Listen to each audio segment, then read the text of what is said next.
Adiós de mil dulces no cantaré Innan hilang patutong mali Sing sa samay at isilaw Kalong uy kandung sa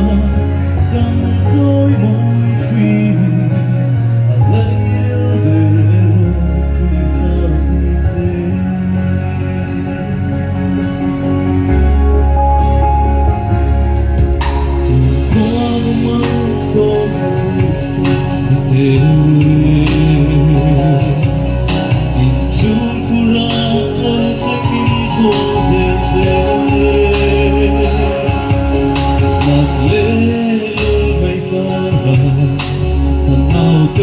Tôi liamin Magay na di Ingkapulang Inay na hilang patutong Bring forth ito samay At isilaw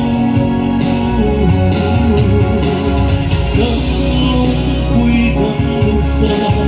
Kansoy mo'y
Itu sampai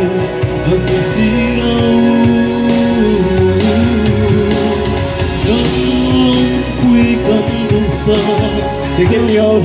nanti lamun kami burung lah kami tu